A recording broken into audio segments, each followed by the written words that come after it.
அனைத்து என் உறவுகளுக்கும் இனிய காலை வணக்கம்.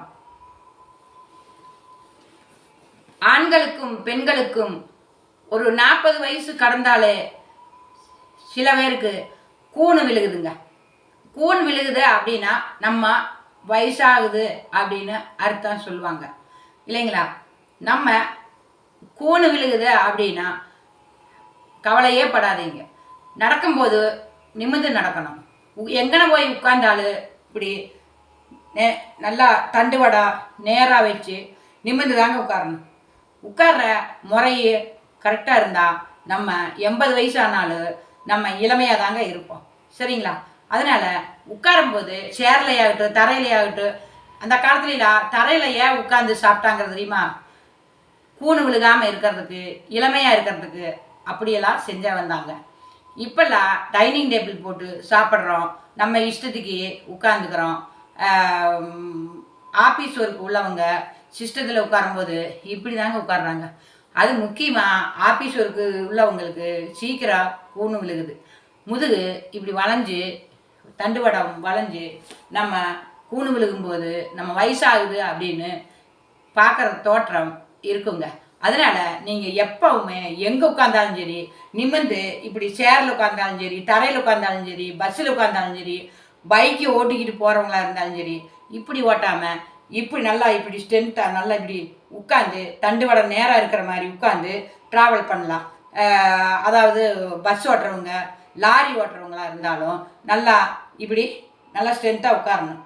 அப்போ இந்த தண்டுவடம் இருக்கு இல்லைங்களா, எல்போரல் பை, முதுகு தண்டுவடம் நேராக இருக்கும்போது நம்ம உடலில் பிரச்சனைகள் வராது, கூணு விழுகாதுங்க. கூணு விழுகுது அப்படின்னா வீட்டிலையே நம்ம பயிற்சி செய்யலாம்.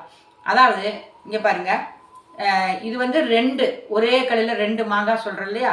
அதே மாதிரி கூணு விழுகிறதையும் தடுக்கலாம். 2வது, பெண்களுக்கு மார்பகம் கொஞ்சம் சில பெண்களுக்கெல்லாம் மார்பகமே இருக்காது, சில பெண்களுக்கு மார்பகம் கொஞ்சம் பெருசாக இருக்கும். அப்படி உள்ளவங்க கவலையே படாதீங்க. இங்கே பாருங்கள், இப்படி பிடிச்சிக்குங்க. சரிங்களா? இப்படி பிடிச்சிட்டு இங்கே பாருங்கள், 2 3 4 5 6 இப்படி ஒரு 20 கவுண்டிங் செய்யுங்க. 2வது எக்ஸசைஸு, நம்ம இந்த கை இப்படி பிடிக்கிறோம் இல்லைங்களா, அதே மாதிரி ஷோல்ட்ரு முன்னாடி இப்படி நேர் வச்சுட்டு இங்கே பாருங்க,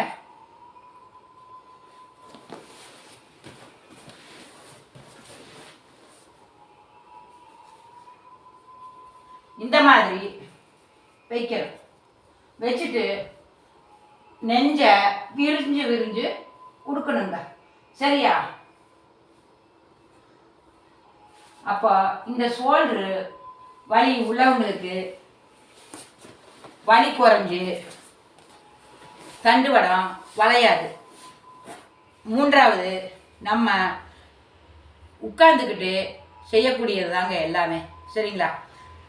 கையை இங்கே பாருங்க, இப்படி கை இருக்கு இல்லையா, கையை வந்து இப்படி கோர்த்துக்கிறோம். முன்னாடி இப்படி கோர்த்து இப்படி இப்படி பண்ணலாம். சரிங்களா? அதே மாதிரி பின்னாடி பாருங்க,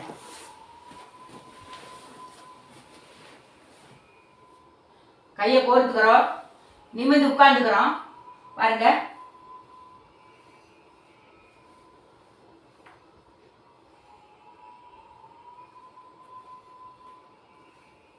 அதாவது முன்பக்கம் இந்த நெஞ்சாம்பகுதி நல்லா விரிவடைஞ்சு இருக்குங்க. 5வது எக்ஸசைஸு அதே மாதிரி பாருங்க. 4வது எக்ஸசைஸ் இப்படி கும்பிடுற மாதிரி கையை வச்சுக்கணும். இங்கே பாருங்க,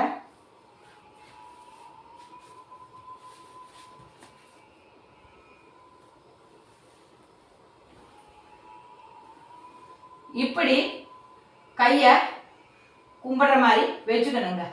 இந்த மாதிரி வைக்கும்போது தண்டுவடம் நேராக இருக்கணும். முக்கியமாக தண்டுவடம் நேராக இருக்கணும். சரிங்களா? 5வது எக்ஸசைஸு இங்கே பாருங்க, 5வது எக்ஸசைஸு இந்த பேக் இருக்கு இல்லைங்களா, அப்போ இங்கே பாருங்க, இப்படி வச்சுக்கிட்டு இந்த மாதிரி ஒரு 20 கவுண்டிங் செய்யணும். சரிங்களா?